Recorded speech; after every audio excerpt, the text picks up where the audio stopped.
여러분 영화 타짜라는 영화 혹시 다 보셨어요? 이게 뭐 별로 좋은 영화는 아닌데 도박 영화잖아요. 타짜라는 영화에 보면 유명한 대사가 하나가 있어요. 이게 안 본 사람들도 다 아는 대사죠. 김혜수가 경찰에 잡혀가면서 끌려가면서 이런 얘기를 해요. 경찰 앞에서 이거 왜 이래? 나 이대 나온 여자야. 내가 어떻게 그런 데를 가? 이렇게 대사를 해요. 여기에 내가 이대 나온 여자야 이렇게 이야기하죠. 그 장면을 여러분 보던 어떤 사람이 뭐라고 했는지 아세요? 그 장면 보고 이대 나오면 뭐하나 도박꾼인 걸. 이 말이 의미가 있어요. 이대 나오면 뭐하고 서울대 나오면 뭐하고 그래봐야 도박꾼인데. 여러분 이게 오래된 얘기긴 한데 어느 아파트 단지에 어느 아파트에 아주 고약한 분이 한 분 계셨어요. 특별히 이 고약한 분 뭐 아주 소문이 동네에 아주 그 아파트에 아주 고약하게 나서 그냥 말을 섞고 싶지 않은 그런 분인데 이분은 특별히 악명 높은 게 뭐냐면 주차 문제. 여러분 아파트가 도심에 있는 아파트는 주차 전쟁이라고 할 정도로 주차하기가 매우 어려운 그런 영역인데 이분이 자기 자리를 아주 고정으로 찜해놓고 비어 있는 시간인데도 다른 차를 못 대게 막아놓고 그리고 누군가라도 거기 혹시라도 됐다 난리가 나요.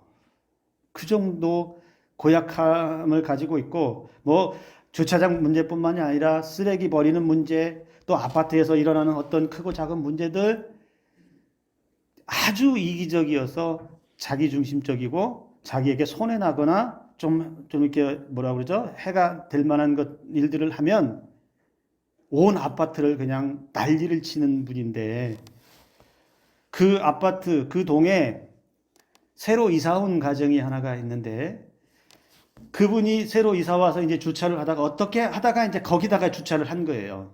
그 사람이 찜해놓은 자리, 자기만 돼야 할 자리에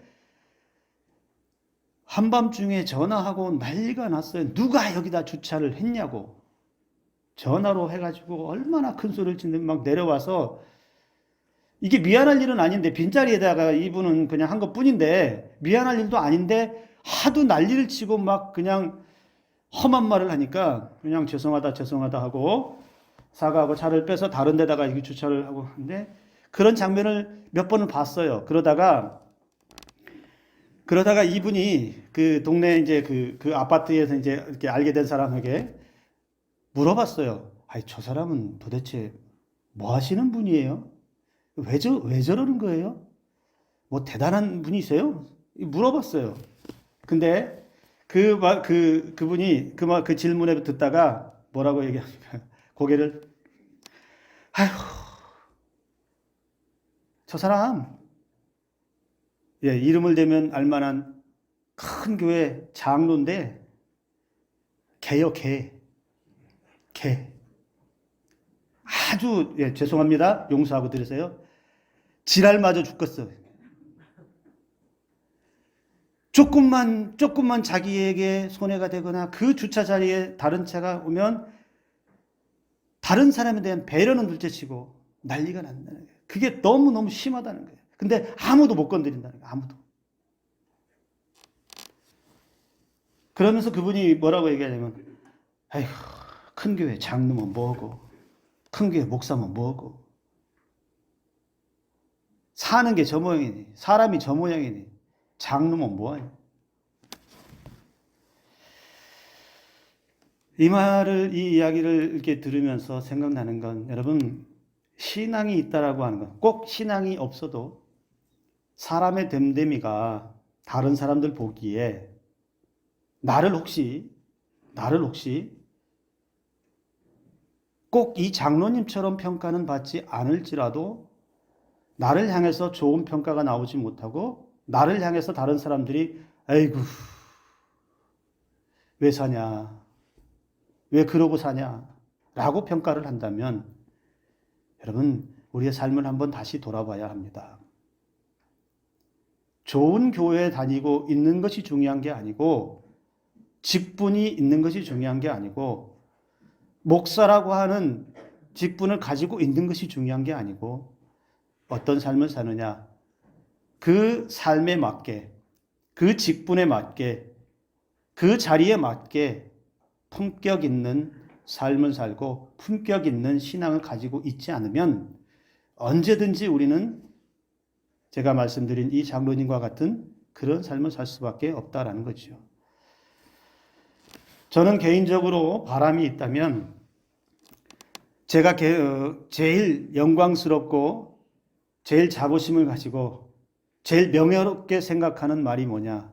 목사라는 말입니다. 그래서 노일수 목사, 당신이 진짜 목사네, 이런 소리를 듣고 싶어요. 아직까지는 못 들어봤어요. 아직은 그 정도는 아닌 것 같아요. 제가 생각해도 그렇습니다. 사람들로부터 목사님 같아요, 진짜 목사님이시네요 라고 하는 말을 들을 수 있는 목사가 되기 위해서 힘써야 되겠지요. 제가 언젠가 말을 했는지 안 했는지 모르겠어요. 장례식장, 여름날 장례식장에 가서 제 장례가 있어서 이제 담임 목사님 모시고 갔을 때 너무 더운데 밖에서 이제 또 양복을 입고 까만 넥타이까지 메고 서 있는 게 땀이 그냥 줄줄줄 흐르잖아요. 서 있는데 어느 분이 와서 옆에 와서 내 팔을 톡톡 쳐요. 톡톡 치면서 목사님이시죠? 아, 예. 그랬는데 그분이 시원한 물, 요만한 500ml 시원한 물을, 아이고 더우신데 물 좀 드시라고 그러면서 그냥 휙 가버려요. 누군지라고 얘기도 하지도 않아요. 난 처음 보는 분이에요. 근데 제가 그 자리에서 예배를 인도한 것도 아니고 저는 그냥 서 있었거든요. 근데 뭐 알았는지 몰랐는지 모르지만 저는 그 순간 목사님이시죠? 하는 소리가 너무너무 좋더라고요. 근데 제가 진짜 듣고 싶은 말은 당신은 진짜 목사입니다. 당신은 정말 목사 같습니다.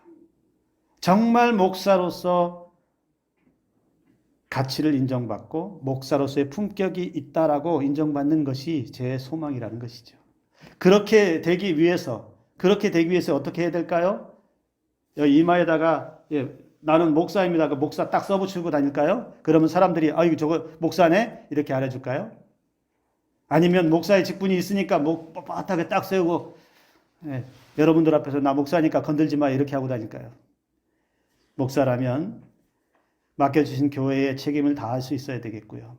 목사라면 맡겨주신 양들에 대해서 영혼들에 대해서 더 사랑할 수 있어야 되겠고요. 성실하고 정직하게 맡겨주신 사명 목회를 감당할 수 있어야 하고요. 조금 더 예수님을 닮기 위해서 그렇게 애를 쓰는 사역의 자리가 있어야 그런 사람들을 목사라고 인정해 주지 않겠습니까? 어디 목사만 그렇겠습니까? 성도 한 사람 한 사람들의 삶이 그런 삶이 된다면 하나님 앞에 성실하게 서 있고 이웃과의 관계에서 개인의 삶의 자리에서 그렇게 선한 삶을 살아가고 신앙인 같은 이 가정은 이 집은 교회 다니는 사람들이야.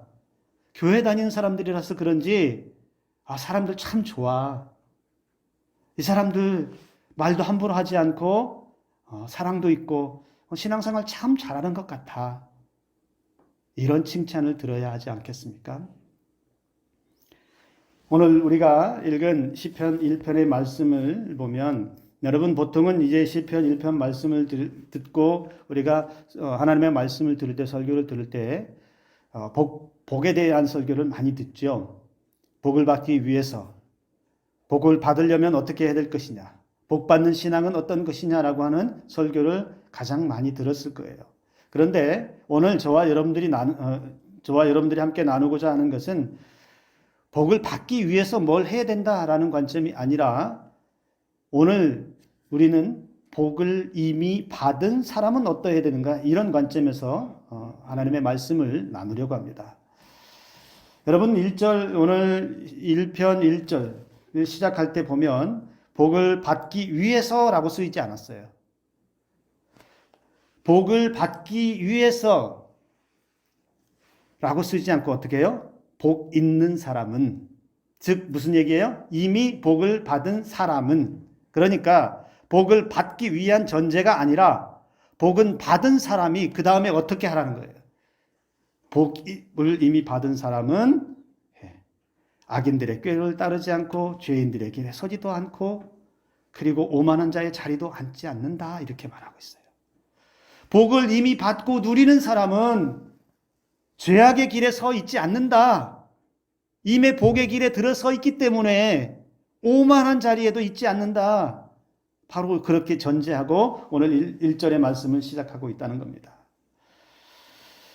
그러면서 여러분 1절부터 6절까지의 말씀을 보면 여러분 복을 받은 사람, 즉 여기서 성경에서는 그 사람을 의인이라고 이야기를 합니다.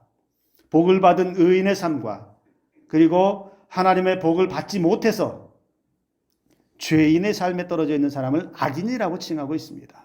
그래서 이 의인과 악인의 삶을 비교하면서 어떻게 말하고 있습니까? 복을 받은 의인의 삶과 받지 못한 악인의 삶은 차원이 다르다. 삶의 차원이 다르다는 것을 설명해 주고 있다는 겁니다. 제가 여러분들에게 한번 질문을 드려볼까요? 여러분들은 복 있는 사람입니까? 즉, 복을 받은 사람입니까? 예, 아무도 안 받았나 보군요. 그러면 지금부터 받아야 되시는 분들인가요? 여러분들 지금 복을 받았다고 믿고 계신가요? 예. 갑자기 이제 제가 얘기하니까 이제 생각이 조금 바뀌었어요. 복을 받은 줄로 믿으시기 바랍니다. 한번 돌이켜 보세요. 한번 돌이켜 보세요.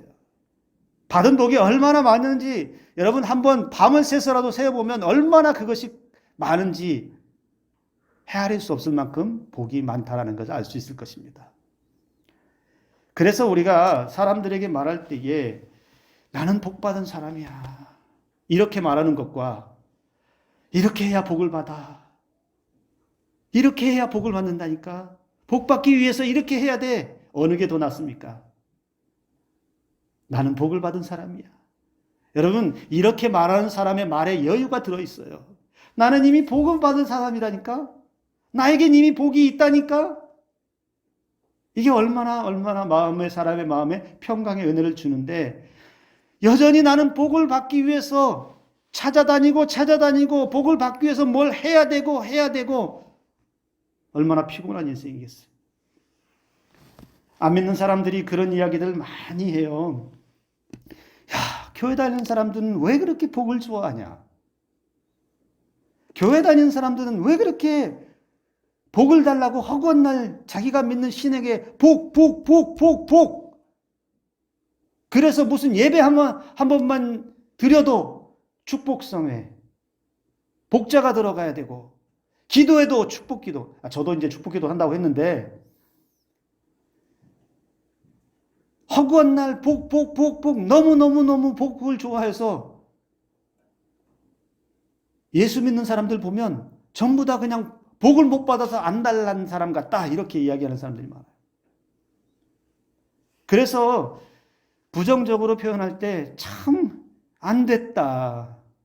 왜 그 귀한 시간에 거기 가서 복 하고 앉아 있느냐? 그런다고 복이 쏟아지냐? 그렇게 죽을 때까지 복만 구하다가 생을 마치면 그게 무슨 삶의 의미가 있느냐? 그런데 여러분, 우리가 생각을 바꾸면, 저와 여러분들이 생각을 바꾸면 우리는 복 받기 위해서 이 자리에 있는 것이 아닙니다. 여러분들이 복을 받기 위해서 지금 예배를 드리는 게 아니라는 거예요. 이걸 분명히 아셔야 된다는 거예요.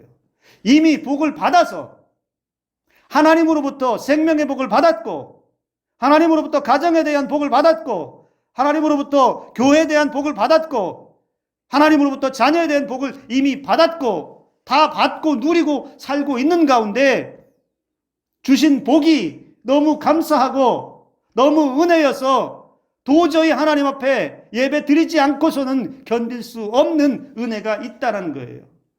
그래서 예배 자리에 앉아 있는 것이지 우리가 하나님이 무슨 복조리로 아니면 도깨비 방망이처럼 내가 복하면 복 주고 또 복하면 복 던져주고 그런 분이 아니다라는 거예요. 이미 우리에게는 베풀어 주신 복이 많고 저와 여러분들은 복을 받은 은혜로 살아가는 사람이라는 사실을 여러분 잊지 마시길 바랍니다. 그래서 이 자리에 계신 모든 분들이 다 나는 하나님의 복을 이미 받은 사람이다. 그래서 하나님의 복 아래에서 살고 있다.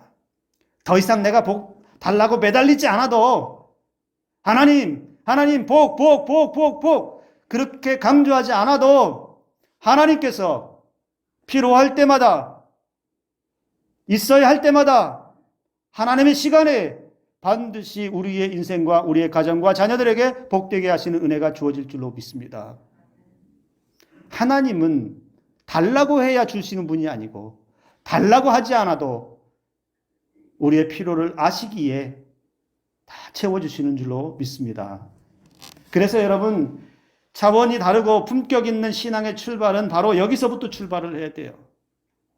복 받기 위해서 사는 인생이 아니라 받은 복을 가지고 사는 인생, 그리고 받은 복을 누리며 사는 인생, 그것에 매이지 않는 인생, 언제라도 하나님께서 나를 복되게 하시는 인생으로 살아가고 있다는 것에서부터 우리의 신앙이 출발해야 된다라는 것입니다.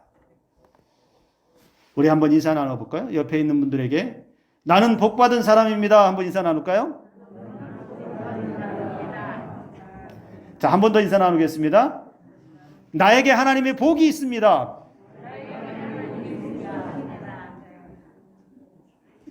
보세요. 나는 복이 있습니다. 나는 복받은 사람입니다. 나는 하나님의 복이 있습니다. 라고 말하는 거하고 나 오늘 복받아야 돼요. 오늘 꼭 복받아야 돼요. 이거하고 어느 게 더 좋아요? 복받아야 돼요 했는데 나갈 때 복을 안 주신 것 같으면 어떡할까요? 하나님이 오늘도 말씀 없네. 하나님은 오늘도 침묵하네. 그런데 나는 복 받았어요. 이미 복 받았어요. 이미 그 복이 내 안에 철철 넘치고 있어요. 나는 복에 잠겨 있어요. 여러분, 신앙의 삶이 더 여유롭고 더 평안한 가운데 살아갈 수 있다라는 것입니다. 그래서 여러분, 복 받은 사람과 받지 못했다고 하는 사람의 삶은 차원이 다릅니다. 1절에서 복 있는 자가 하지 말아야 할 것, 그리고 2절에서는 해야 할 일이 기록되어 있는데 복 있는 사람, 즉 의인의 삶에 초점을 맞춰보면 여러분, 이미 복을 받은 의인은 어떤 삶을 살아간다고 말합니까? 여호와의 율법을 즐거워한다. 하나님의 말씀을 즐거워한다. 여러분 보세요. 마음에 여유가 없는 사람들은 무언가 간구하고 무언가 얻고자 하는 게 갈급한 사람들은 초점은 어디에만 가 있냐면 거기에만 가 있어요. 이게 필요한데, 이게 있어야 되는데, 이게 없으면 안 될 것 같은데. 그런데 이미 나는 받았다라고 여유가 있는 사람은 뭐예요? 어떤 마음이 들까요? 거기에 매달릴 필요가 없다는 거예요. 이미 주셨으니까 나는 여기에 만족하고 오히려 그저 하나님 말씀 앞에 즐거워하고 기뻐하고 즐길 수 있다는 거예요. 여러분, 운동선수들에게 간혹 그런 얘기를 할 때가 있어요. 무슨 얘기냐면 운동선수, 어떤 선수가 요즘에는 옛날에는 배고픈 선수가 잘한다고 했는데 요즘에는 어떤 선수가 운동을 잘하냐면 즐기는 선수가 잘한다고 그래요. 그 운동 자체를 즐기는 거예요. 뛰는 것을 즐기고 하는 그 운동의 모든 동작 하나하나를 즐기면서 하는 사람이 훨씬 잘한다는 거예요. 내가 이걸로 그냥 금메달 따야지 매여 있는 사람보다, 내가 이걸로 실력을 높여야지 쩔쩔쩔 매는 사람보다는 즐거움을 가지고 기뻐하고 즐기는 사람이 운동도 잘한다는 것이죠. 신앙도 마찬가지라는 거예요. 그래서 여러분, 의인의 삶, 복받은 사람들은 하나님께서 주신 율법, 말씀을 어떻게 즐거워하냐면 주, 야로, 밤낮 쉬지 않고 즐거워한다 이렇게 말하고 있어요. 언제라도 하나님의 말씀만 생각하면 그 말씀이 나에게 기쁨을 주고 그냥 말씀만 생각하면 삶에서 기쁨이 줄줄줄줄줄 흘러넘치는 거예요. 이것도 복이라는 겁니다. 하나님의 말씀을 여러분 즐거워할 수 없으면, 하나님의 말씀이 즐겁게 들리지 않으면 여러분 거기에서 어떤 은혜를 바라시고 어떤 복을 원하십니까? 하나님의 말씀이 즐거워져야, 하나님의 말씀에서 기쁨을 얻어야 그것이 복인 줄로 믿으시길 바랍니다. 그 다음에 여러분 복 받은 의인의 삶을 제가 참 좋아하는 말씀이에요. 복받은 의인의 삶을 어떻게 성경 오늘 본문에서 말하냐면 철을 따라 열매를 맺는다 이렇게 말합니다. 이 시편 기자는 의인과 악인의 길 두 가지 길을 비교하는데 여러분 의인의 길과 악인의 길을 어떻게 해요? 궁극적으로 뭐가 차이가 날까요? 그 의인과 악인이 맺는 열매가 분명히 다르다는 겁니다. 즉 삶에서 얻어지는 삶의 열매 자체가 완전히 다르다는 거예요.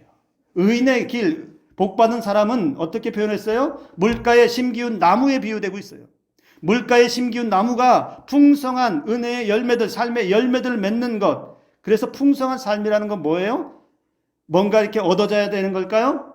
많이 가져야 될까요? 남보다 비교할 수 없을 만큼 부자처럼 되어져야 빈 것이 없이 가득 채워져야 하는 것일까요? 여기서 오늘 말씀에서 풍성한 삶은 어떤 삶이냐면 생명의 근원 되시는 하나님과 연결되어져 있는 삶이에요. 뭘 얘기할까요? 내가 생명을 유지하기 위해서 애를 쓰며 발버둥치기 위해서 물을 얻기 위해서 열매를 얻기 위해서 몸부림치는 그런 삶이 아니라 자동으로 연결이 되어 있어서 하나님께서 공급해 주시고 먹이시고 입히셔서 그 생명의 영양분을 때마다 공급해 주셔서 때가 되면 자동으로 열매를 맺을 수 있도록 은혜를 베풀어 주시는 삶이에요. 여러분 예레미야 17장 8절도 이와 비슷한 말씀이 있습니다. 제가 읽어드립니다. 그는 물가에 심어진 나무가 그 뿌리를 강변에 뻗치고 더위가 올지라도 두려워하지 아니하며 그 잎이 청청하며 가무는 해에도 걱정이 없고 결실이 그치지 아니함 같으니라. 이 말씀을 잘 읽어보면 여러분 물가에 심어진 나무는 그 뿌리를 강변에 뻗치고 있다는 거예요. 뻗치고 있어서 그 뿌리로부터 그 물을 빨아들일 수 있는 은혜가 항상 있다는 겁니다.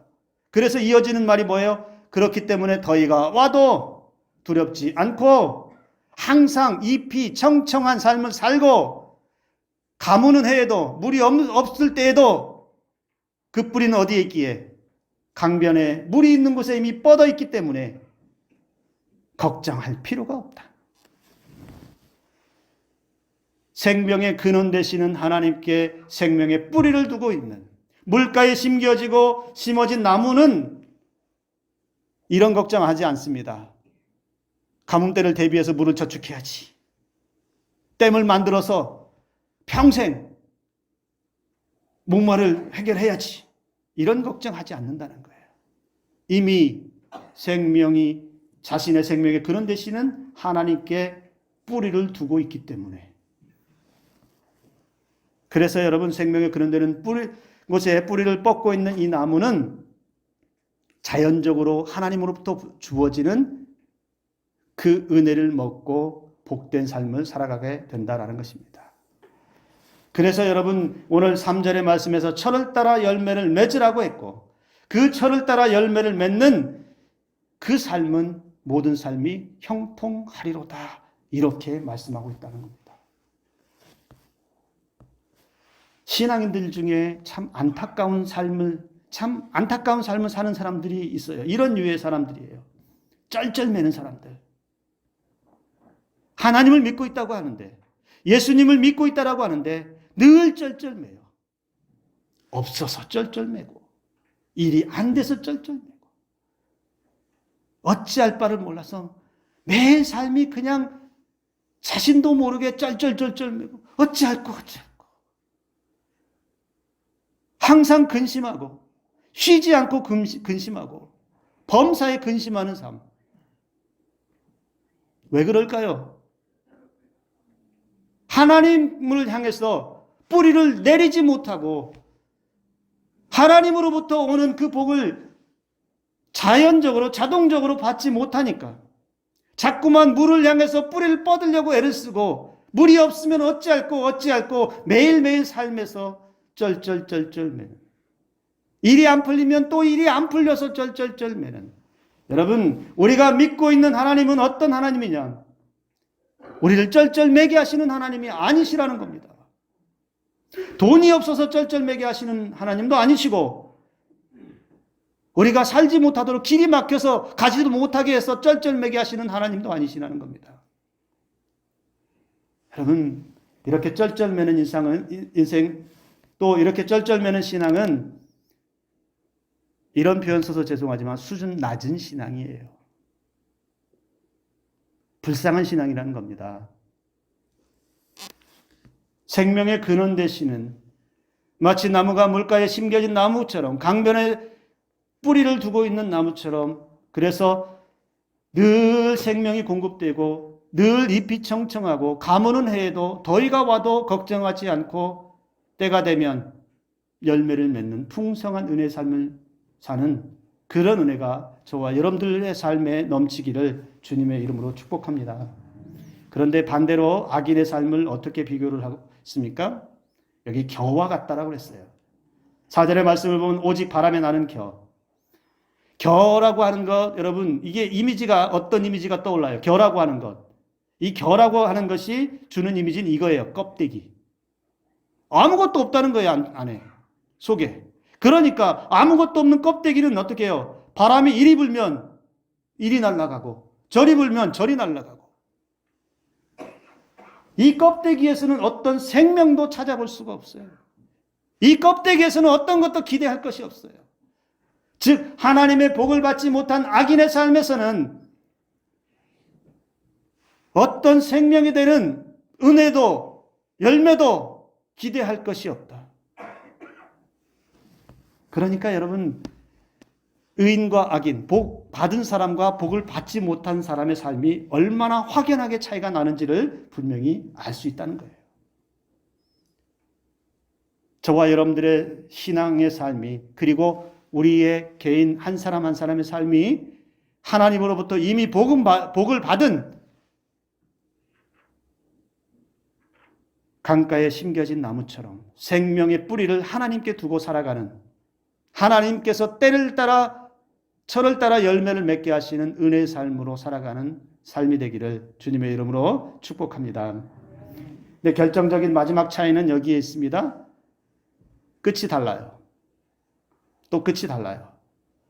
오늘 6절의 말씀을 여러분 뭐라고 했습니까? 무릇 의인들의 길은 여호와께서 인정하시나 악인들의 길은 망하리로다. 이게 인정하신다는 얘기는 그냥 고개만 끄덕끄덕 정도가 아니고 그의 평생에 하나님께서 함께 하시겠다는 거예요. 심판이 아닌 은혜의 길로, 생명의 길로 함께 하신다. 복 받은 사람은 이 길을 걸어가신다. 이 길로 걸어가는데 하나님이 인정해 주시는데, 복을 받지 못하고 껍데기 겨와 같이 살아가는 사람들, 악인의 길을 걸어가는 복 받지 못한 사람들은 반드시 망한다. 여러분, 우리가 그러면 어떤 신앙의 자리, 어떤 삶의 자리로 나아가야 한다라고 성경에서 말합니까? 의인의 길, 복 받은 사람의 길로 가라고 말씀하고 있다는 겁니다. 저와 여러분들의 삶을 다시 한번 돌이켜 보시기 바랍니다. 복을 받기 위해서 나오시는 건가요? 복을 못 받았기 때문에 나는 여전히 복 받기 위해서 예배를 드려야 하고, 복 받기 위해서 기도해야 되고, 복 받기 위해서 봉사해야 되고, 복 받기 위해서 헌신해야 되고, 복 받기 위해서 무언가 끊임없이 해야 되는 인생이고 신앙인가요? 만약에 그런 믿음이, 그런 생각이 조금이라도 있다면 다 던져버리시기 바랍니다. 이미 받은 복을 누리면서 평안하게 여유롭게, 그리고 때를 따라 주시는 그 은혜로도 충분히 만족하며 감사하며 기뻐하며 하나님의 말씀을 즐거워하는 삶을 살겠노라.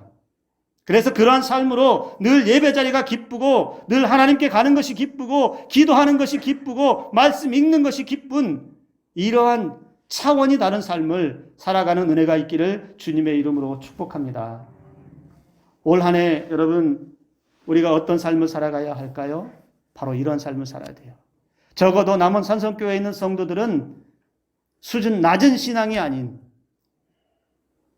하나님의 은혜를 마음껏 살면서 누리는, 그래도 차원 높은, 수준 높은, 품격 있는 그런 신앙으로 살아가면서 우리가 꿈꾸는 소망도 이루시고 그 소망을 통해서 영광을 받으시는 은혜의 삶을 살 수 있기를 주님의 이름으로 축복합니다. 기도합니다.